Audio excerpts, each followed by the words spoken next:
নমস্কার বন্ধুরা, আবারও চলে এসেছি আমি আপনাদের কাছে আবার নতুন একটা ভিডিও নিয়ে। তো কেমন আছেন আপনারা? আশা করি ভালো আছেন, সুস্থ আছেন। আমিও খুব ভালো আছি, দারুণ আছি। আমি শ্রাবণী, আমার ডেট শ্রাবণের চ্যানেলে তোমাদের সবাইকে স্বাগত জানাই। তো আজকে হচ্ছে সোমবার, শুভ জন্মাষ্টমী। শুভ জন্মাষ্টমীর সকলকে অনেক অনেক প্রীতি, শুভেচ্ছা এবং ভালোবাসা জানিয়ে আমি আমার ভিডিওটা শুরু করছি। তো ভগবান শ্রীকৃষ্ণের জন্মাষ্টমী আমরা পালন করছি, আপনারাও অবশ্যই করছেন। তো এই আনন্দ উৎসব পালন করতে পেরে সবাই আমরা খুবই সত্যি করেই ধন্য। তো বন্ধুরা, জন্মাষ্টমী পালন করতে গেলে জন্মাষ্টমী চলাকালীন অবশ্যই কিন্তু জন্মাষ্টমী ব্রতকথা এবং অষ্টতর শতনাম শ্রবণ করতে হয়। তা না হলে জন্মাষ্টমী ব্রত অসম্পূর্ণ থেকে যায়। তো কেউ যদি কোনো কারণে এই জন্মাষ্টমীর ব্রত নাও রাখতে পারেন, তাহলেও এই জন্মাষ্টমীর পবিত্র সময়কালে এই দুটি বিষয় অবশ্যই শ্রবণ করা প্রয়োজন। আর হ্যাঁ, যখন এটি শ্রবণ করবেন তখন অবশ্যই সম্পূর্ণ শ্রবণ করবেন, নচেৎ ব্রতকথার পূর্ণ ফল অর্জন করা যায় না। বন্ধুরা, তাহলে শুরু করছি ভগবান শ্রীকৃষ্ণের জন্মাষ্টমীর ব্রতকথা। আশা করি আপনাদের ভালো লাগবে, আর পুরো ভিডিওটা দেখার অনুরোধ রইল এবং শোনার অনুরোধ রইল। তো চলুন শুরু করা যাক। দিলীপরাজ কন বশিষ্ঠ মুনি প্রতি শ্রীকৃষ্ণের জন্মকথা শুনিতে সম্প্রতি। ভাদ্র মাসে কৃষ্ণপক্ষে অষ্টমী তিথিতে কিবা হেতু জনার্দন জন্মিলেন ধরাতে। বশিষ্ঠ কহেন রাজা শুনো ভক্তি মনে, নারায়ণ সতেজে কিসের কারণে। এই পৃথিবীতে জন্মে দেবকীর উদরে, সেই পূর্ণ কথা বলি তোমার গোচরে। পূর্বকালে কংসাসুর নামে নরপতি, অহংকারে মত্ত হয়ে থাকে দিবারাতি। পৃথিবীর দুঃখ দশা দেখি শূলপাণি, ক্রোধেতে অধীর হয়ে কহে এই বাণী। দেবগণ চলো যাই ব্রহ্মার সকাশে, করিব উপায় আজি কংসের বিনাশে। অনন্তর মহেশ্বর দেবগণে লয়ে, গমন করিল সবে ব্রহ্মার আলয়ে। ব্রহ্মা তবে হংসপৃষ্ঠে করি আরোহণ, ক্ষীরোদ সাগরে যান লয়ে দেবগণ। সাগরের তীরে স্তব করে সুরগণ, স্তবে তুষ্ট হইলেন দেব নারায়ণ। কিবা হেতু করেছ হে তাই আগমন, ব্রহ্মা বলিলেন প্রভু করি নিবেদন। শিব বরে বলিয়ান হয়ে কংসাসুর, পৃথিবীরে দেয় সদা যাতনা প্রচুর। মহেশ্বর দিল বর ভাগিনার হাতে, নিধন হইবে কংস নহে অন্য হাতে। দৈবকী উদরে জন্ম করিয়া গ্রহণ, পৃথিবীর দুঃখ দশা করুণ মোচন। নারায়ণ বলিলেন দেব মহেশ্বর, পার্বতীকে সাথে দেন একটি বৎসর। কার্য শেষে পুনরায় আসিবে চলিয়া, এতে বলি উমা রমা সাথেতে লইয়া। মথুরা উদ্দেশ্যে যাত্রা করি নারায়ণ, দৈবকী উদরে জন্ম করিলা গ্রহণ। ভাদ্র মাসে কৃষ্ণপক্ষে অষ্টমী তিথিতে, বুধবার রোহিণী নক্ষত্র নিষাদ্ধিতে। সর্বাধিক আলোকিত করিয়া শ্রীহরি, ধরাধামে অবতীর্ণ শিশুরা ধরি। কেমনে রক্ষিব প্রভু কংস হাত হতে, ভাবিয়া উপায় মোরা নাহি পাই চিতে। অন্তর্যামী নারায়ণ অন্তরে বুঝিল, পরিধান ত্যাজে প্রভু ত্রিভুজ হইল। অনন্তর ভগবান হরির কৃপায়, বাসুদেব শূল হইতে মুক্তি পায়। মায়াময় শ্রীহরি আশ্চর্য মায়াতে, রক্ষীগণ অচেতন হইল নিদ্রাতে। যে সময়ে ভগবান আবির্ভূত হন, যশোদা গর্ভেতে যোগ মায়া লহে জন্মলন। অতঃপর ভগবান কন বসুদেবে, নন্দালয়ে তারে রাখি আসিতে হইবে। নন্দকন্যা যোগমায়া শ্রী ভগবতীকে আনয়ন করিয়া দিবেন দৈবকীতে। যেই কালে বসুদেব গমন করিল, কারাগৃহে লৌহদ্বার মুক্ত হইয়া গেল।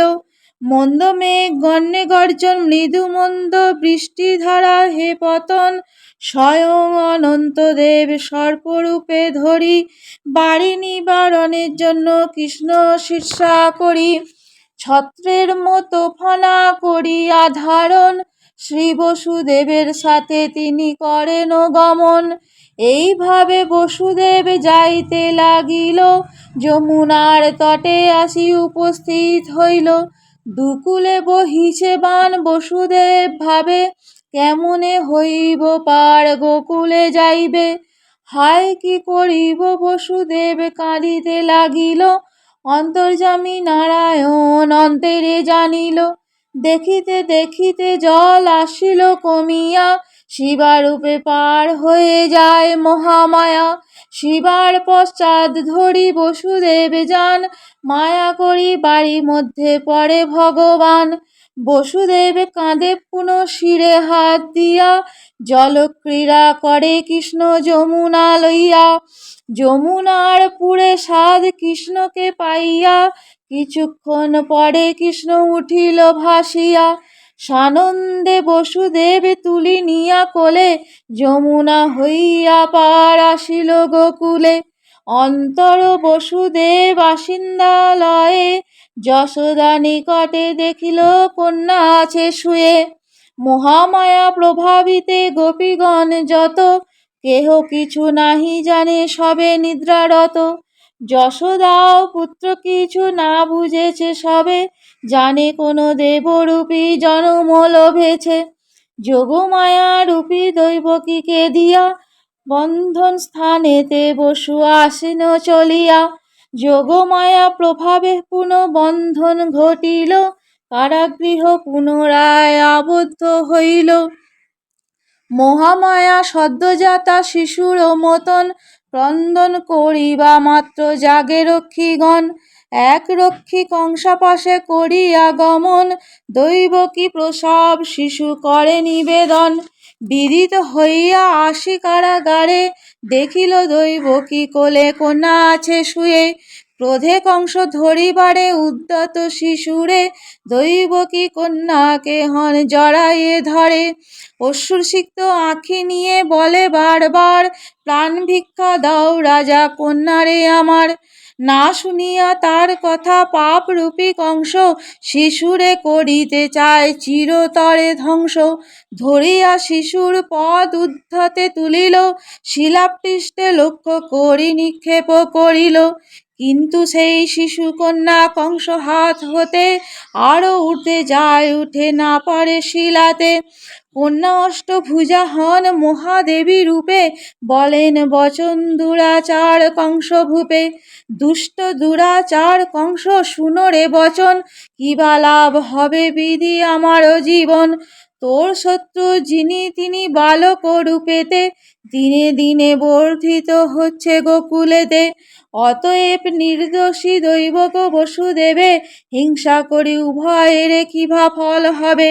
তারপর অষ্টভুজা মাতা ভগবতী, গেলেন কৈলাস ধামে যথা পশুপতি।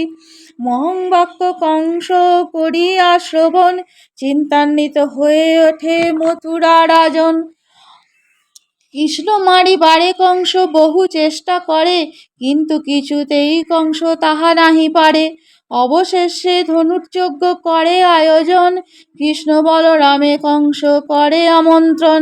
সেই যজ্ঞে কংসে কৃষ্ণ বিনাশ করিল, বসুদেব দৈবকীরে কারামুক্ত করিল। জন্মাষ্টমী ব্রত কথা হইল সমাপন, জয় জয় কৃষ্ণচন্দ্র বল সর্বজন। এক মনে যেই জন কৃষ্ণ বলে ডাকে, সেই জন সর্বপাপে মুক্ত হয়ে থাকে। নারায়ণ বামদেব কিছু নাহি জানে, অন্তকালে কৃষ্ণচন্দ্র রেখো শ্রীচরণে। জন্মাষ্টমী ব্রত কথা যেই জন শুনে, রোগ শোক দূরে যায় শান্তি পায় মনে। ইতি শ্রী শ্রী জন্মাষ্টমী ব্রত কথা সমাপ্ত হইল। ওং হরি তৎসৎ। শ্রী শ্রীকৃষ্ণার্পণমস্তু। তো বন্ধুগণ, আশা করি আপনাদের এই ভিডিওটা ভালো লেগেছে। যদি ভালো লাগে অবশ্যই লাইক কমেন্ট শেয়ার করে আমার পাশে থাকবেন, এবং যারা নতুন বন্ধু তারা সাবস্ক্রাইব করে আমার চ্যানেলটিকে আমার পাশে থাকবেন এবং পাশে থাকা অল বাটনটা অন করে দেবেন, যাতে আমি যখনই কোনো নতুন ভিডিও আপলোড করব সেটা আপনাদের কাছে আগে চলে যাবে এবং আপনারা তা দেখে নিতে পারবেন। তো চলুন, আজকের জন্য বিদায় নিলাম। ভালো থাকবেন, সুস্থ থাকবেন, সাবধানে থাকবেন।